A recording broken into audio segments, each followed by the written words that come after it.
बिस्मिल्लाहिर्रहमानिर्रहीम। अज़ीज़ तलबा व तालिबात, अस्सलामु अलैकुम व रहमतुल्लाहि व बरकातुहू। फ़हीम अहमद साबरी आपसे मुखातिब है।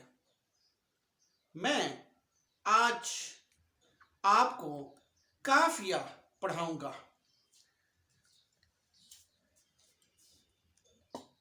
अब देखिए काफ़िया, आई होप आपको नजर आ रहा होगा। लुग़वी मानी, काफ़िया के लुग़वी मानी कवाड़ या पट के हैं। कवाड़ या पट जो है, ये जो दरवाजे का एक हिस्सा होता है, दरवाजा जब बंद करते हैं या खोलते हैं तो जो उसका एक हिस्सा है उसको कवाड़ या पट कहते हैं। और ये हैं काफ़िया की जमा कवाफी है। इसके बाद इसके इस्तिलाही मानी किसी गज़ल, नज़्म या कसीदे के पहले शेर के दोनों मिसरों में रदीफ से पहले आने वाले हम आवाज अल्फाज को काफिया कहते हैं।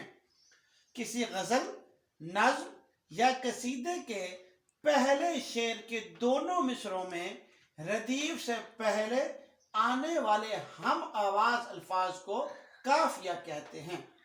मसलन आप देखिए, ये ख्वाजा हैदर अली आतिश का शेर है। ये आरज़ू थी तुझे गुल के रूबरू करते, ये आरज़ू थी तुझे गुल के रूबरू करते, हम और बुलबुले बेताब गुफ्तगू करते। अब आप देखिए, रूबरू और गुफ्तगू हम आवाज है, यानी बुनियादी तौर पर आपने इसमें जो हम आवाज अल्फाज हैं वो बयान करने होते हैं। देखिए,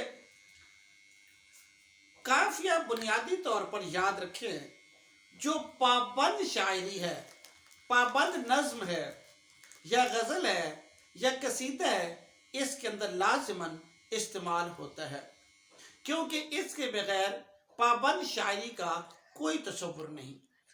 काफिया हमेशा हम आवाज अल्फाज को कहते हैं जिनके दरमियान सौती आहंग पाया जाता है, जैसे आया, जाया, लाया, खाया, नहाया। आप देखिए इसके अंदर सौती आहंग मौजूद है, या आ, जा, खा, रहा। तो जब ऐसे अल्फाज जिनके दरमियान सौती आहंग पाया जाता हो, हम आवाज हो, उसको हम काफिया कहते हैं। और रदीफ से पहले काफिया का इस्तेमाल होता है। इसके बगैर कोई भी पाबंद नज्म नहीं लिखी जा सकती।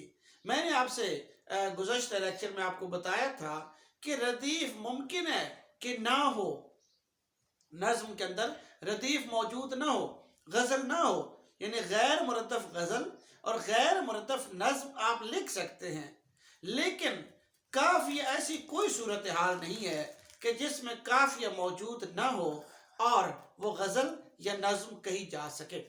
तो मैं आपको जो बता रहा था, आप इसी के देखिए कि रूबरू और गुफ्तगू, इनके दरमियान सौती आहंग मौजूद है, हम आवाज अल्फाज हैं, तो ये काफिया है।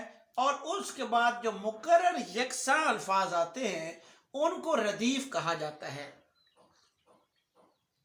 आप देखिए, करते करते मुकर्रर अल्फाज है तो ये सौती आहंग तो इन दोनों में मौजूद है। ये करते और करते दोनों मुकर्रर और यकसा है तो रदीफ कहलाएंगे। इसी तरह आप देखिए एक और शेर इकबाल की शेर है, एक ही सफ में खड़े हो गए महमूदो अयाज, एक ही सफ में खड़े हो गए महमूदो अयाज, न कोई बंदा रहा और न कोई बंदा नवाज। आपके सामने ये आपको नजर आ रहा है कि एक, अब आप देखिए अयाज और नवाज दोनों जो हैं हम आवाज अल्फाज हैं। अयाज और नवाज ये इनमें हम आवाज हैं, सौती आहंग मौजूद है दोनों के दरमियान। जैसा कि आपको मैंने बताया था, यहाँ पर रदीफ मौजूद है करते करते में, जबकि यहाँ पर रदीफ मौजूद नहीं है। और मैंने आपसे अभी अभी वजाहत की है کہ ممکن ہے کہ ردیف موجود نہ ہو شعر کے اندر، پابند شاعری کے اندر، لیکن قافیہ ہر صورت میں موجود ہوگا۔ اگر ردیف موجود ہوگی تو اس سے پہلے قافیہ کا استعمال کیا جائے گا، اور اگر ردیف موجود نہیں ہے تو شعر کے آخر میں پہلے جو شعر ہے اس کے دونوں مصروں میں قافیہ آئے گا، اور اس کے بعد آنے والے ہر شعر کے دوسرے مصرے میں قافیہ کا استعمال کیا جائے گا یا ردیف کا استعمال کیا جائے گا۔ تو آپ دیکھیے، جیسا کہ آپ نے دیکھا یا کواڑ یا پٹ، جب ایک دروازہ بند ہو تو آپ دیکھیے دروازہ پھر بھی کھلا ہوا ہوتا ہے۔ جب دونوں دروازے یعنی دونوں پٹ جو ہیں وہ بند کیے جاتے ہیں تو پھر دروازہ جو ہے وہ بھیڑا جاتا ہے، وہ بند کر دیا جاتا ہے۔ تو یہاں بھی روح اور گفتگو، اور یہاں بھی ایاز اور نواز جو ہے اس سے یہ۔ اب آپ نے جو بات نوٹ کرنی ہے وہ یہ ہے کہ یہ بات یاد رکھنا ضروری ہے کہ قافیہ کے بغیر پابند شاعری کا کوئی تصور نہیں۔ ہاں، آزاد نظم معرہ اس کے بغیر لکھی جاتی ہے۔ یہ بات میں آپ کو پہلے بھی بتا چکا ہوں کہ اس کے بغیر کہ جو شاعری ہے اس میں یہ بات یاد رکھنے کے قابل ہے کہ اس میں پابند شاعری جو ہے اس کا تصور قافیہ کے بغیر نہیں ہے۔ قافیہ کی چند مثالیں: گل کو ہوتا صبا قرار اے کاش۔ آپ دیکھیے یہاں ایک لفظ مس ہو گیا، گل کو ہوتا صبا قرار اے کاش، رہتی ایک آدھ دن بہار اے کاش، رہتی ایک دن بہار اے کاش۔ اور دوسرا شعر ہے: خاطر سے یا لحاظ سے میں مان تو کیا، خاطر سے یا لحاظ سے میں مان تو کیا، جھوٹی قسم سے آپ کا ایمان تو کیا۔ دیکھیے یہاں پر قرار اور بہار قافیہ ہے، اور اے کاش دونوں جگہ جو ہے ردیف ہے۔ ان دا سیم وے آپ دیکھیے مان اور ایمان یہ دونوں قوافی ہیں، تو کیا ردیف ہے۔ غالب کا شعر ہے: ابن مریم ہوا کرے کوئی، میرے درد کی دوا کرے کوئی۔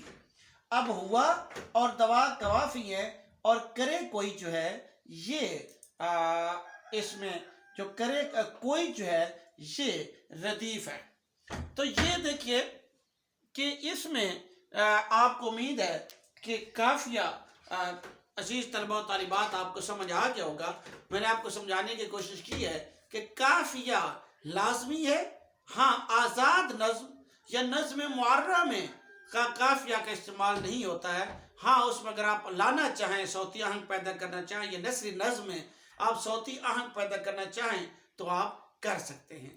تو اگر عزیز طلبہ و طالبات میری آج کی ویڈیو پسند آئی ہو تو آپ میرے چینل سبسکرائب کیجئے، اسے شیئر کیجئے۔ اللہ تعالیٰ سے دعا ہے کہ ہم سب کا حامی و ناصر ہو۔ اللہ نگہبان۔